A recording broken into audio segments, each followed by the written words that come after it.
I think it a little presumptuous for an American to talk to Britain today. During the past several months, most of my American colleagues in Fleet Street and I have become a little tired of hearing Americans making speeches to Britain. We would like to see more action and hear fewer speeches. So instead of speaking to Britain, I would like to speak to a man I knew in Berlin a few years ago, a man named Dr. Paul Joseph Goebbels. Earlier today, I cabled him, asking him to listen. We all get a great deal of innocent amusement from the broadcasts sent to us from the propaganda ministry, presided over by the good doctor. I think it only fitting that one of us return the compliment. Are you listening, Dr. Goebbels? Ah, good. Dear Doctor, if anyone else happens to be eavesdropping, it is sheer coincidence. I am sending this message direct to you, Doctor. I want to give you a report about Britain. I think your agents here and in America have done a bad job, Doctor. Let me tell you the truth about this country. We haven't had much cause for laughter these past few weeks here in London, Doctor. The sinking of the Hood was a shock that stunned England. That hurt, Doctor. Then came the bad news of Crete, nonetheless sad because it was expected. There were other reverses. No, Doctor, we haven't had many laughs here lately. And then, Doctor, you and Mr. H finally gave us something to laugh about. I mean, of course, your so-called peace proposals 2 weeks ago, which received so much publicity in America. It was a clever stunt, Doctor, but it just didn't come off. You had everything in your favor, too. To begin with, there was Hess. Hess came here, and he had the good sense to land in the most beautiful part of Scotland. Then our American ambassador, Mr. Wynant, left for America. You very cleverly made capital out of that. You said in your broadcast that Hess had come here with peace proposals and that Mr. Wynant had hurried to Washington to put them before our president. Really, Dr. Goebbels, we Americans here in London were a bit annoyed when you coupled the name of Rudolf Hess with that of John Wynant. Hess is a rat who left a sinking ship. Here in London, we are becoming convinced that John Wynant is a great man. He didn't go back to America with any peace proposals, Doctor. He merely went to make a report to his boss, the President of the United States. And now he's back here on the job.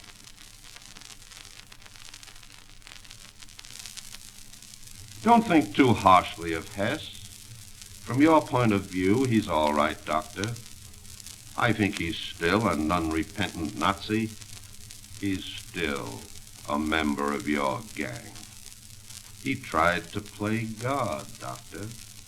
Only a fool would attempt that. I'll bet he did come here with peace proposals. He was furious because he was treated as just another prisoner of war. Maybe he thought that he could remain here a couple of days and then be sent back. I might add, Doctor, that he is being treated very well. So are his fellow prisoners. There are several thousand of them over here now, Doctor.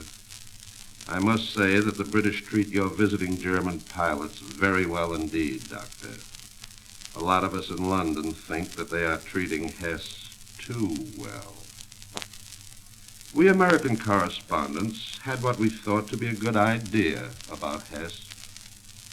We thought that he should be returned to you. We thought that he should be dropped by parachute over Germany.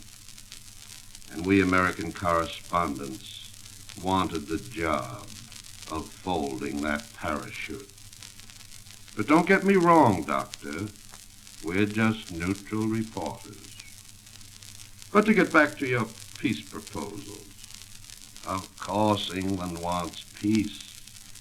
That's what England is fighting for.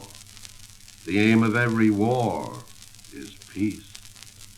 But, Doctor, England wants the kind of peace that you people don't seem to understand.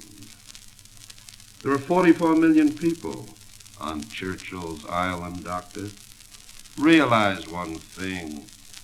These 44 million people will die rather than submit to the kind of peace you want. That's how they feel here, Doctor. No one on this island is afraid to die. I think you'll have to kill the whole 44 million of them before you can make peace on your terms. Not long ago, one of your radio stooges asked, "What are Britain's war aims?" That's easy to answer, Doctor. 2 weeks ago, the Prime Minister made a speech in Parliament here. One member after another got to his feet to criticize the conduct of the war. The Prime Minister had to answer every bit of criticism. That's the answer to your stooge's question, Doctor. A little thing called free speech, the right to criticize. Can you imagine, Doctor, anyone getting up in the Reichstag to criticize your government? I once knew a man who did that. His name was Carl von Ossietzky, a brilliant liberal who hated war. That was all. 6 months later, I visited him in a concentration camp at Sachsenhausen. The guards let me say a few words to him. I asked if there was anything I could send him from Berlin. He said, yes, a book. What book? I asked him, and he answered bitterly, the history of Germany during the Dark Ages. A year later, they awarded Carl von Ossietzky the Nobel Peace Prize. He received it in a hospital. He had fallen into the grip of tuberculosis while in your concentration camp. He was very, very ill then. One of my colleagues, H.R. Knickerbocker, was allowed to visit him. I heard great news from the doctors today, von Ossietzky said, smiling happily. Ah, then you were recovering, Carl, Knickerbocker asked. No, von Ossietzky smiled. It is much better news than that. The doctors tell me that there is no hope, that I will be dead within a month. And as you know, Dr. Goebbels, he was dead within a month. Now there's another British war aim. Britain and America can conceive of people who are afraid of death, but they cannot conceive of people within their borders who are afraid of life. Under democratic rule, no one need fear life. No one need fear. Things have changed here, Doctor, during the past few months. Last fall, when Slap Happy Hermann's little men came over to drop their bombs, Britain took a beating. After one of your nightly blitzes, people would come out of the shelters, shake the night out of their eyes, shrug their shoulders, and say complacently, we can take it. It's different now, Doctor. When Slap Happy Hermann's little men come over now, the people of Britain no longer take their medicine with complacency. Today, the people of Britain are giving it, not taking it. If you could be here during a bad blitz, Doctor, you'd see what I mean. Each man and woman fights back as best he or she can. No matter how hard the going, the civilian roof spotters, fire watchers, air wardens, firemen never desert their post. The civilians of England have inherited a legacy from those who died at Dunkirk, from those who fell at Crete, a legacy of active courage, Doctor. People in Britain no longer feel that they are on the defensive. Every serviceman, every civilian has taken his cue from the aggressive and magnificent Prime Minister. Destiny put Winston Churchill at the head of this nation, Doctor. He is not only the leader of the people, he reflects their views. His aggressiveness, his contempt for your kind of civilization is that of the people of England. You've heard about the RAF, Doctor. I thought so. Have you heard about the RAF night fighters? Have you heard about the lads who welcome moonlit nights? These boys with the look of eagles in their eyes? These boys who fly even higher and faster than the eagles? I spent a night with them last night, Doctor. It was a night of stars. The moon wore a golden gown. There was a time when we hated and feared a night that was drenched with soft golden light. It's different now, Doctor. On a night like that, the RAF now takes the aggressive and fights back. Not only the bombers, but the night fighters with their amazing eyes. One hates to spoil the Sabbath, Doctor, with stories of death. The Sabbath was dedicated to life, to the everlasting life which my country and England believe in, the life that your country denies. For that night, Doctor, many of your planes and pilots stayed in England. I saw them land in England, Doctor, not voluntarily, mind you, but aided and abetted by the guns and courage of the RAF night pilots. The front line is no longer London. It is no longer Dover. Today the RAF has pushed the front line to northern France. You know, Doctor, as well as I do, that the RAF has downed 109 of Slap Happy Hermann's beautiful aircraft during the past week, all over territory occupied by you.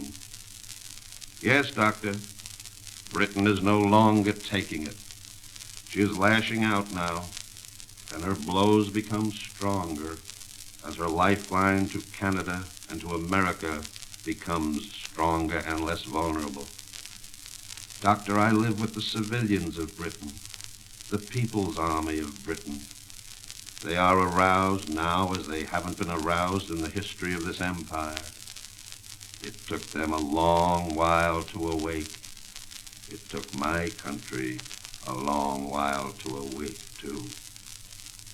About 100 years ago, the great Bismarck was asked, what was the most important development in modern history?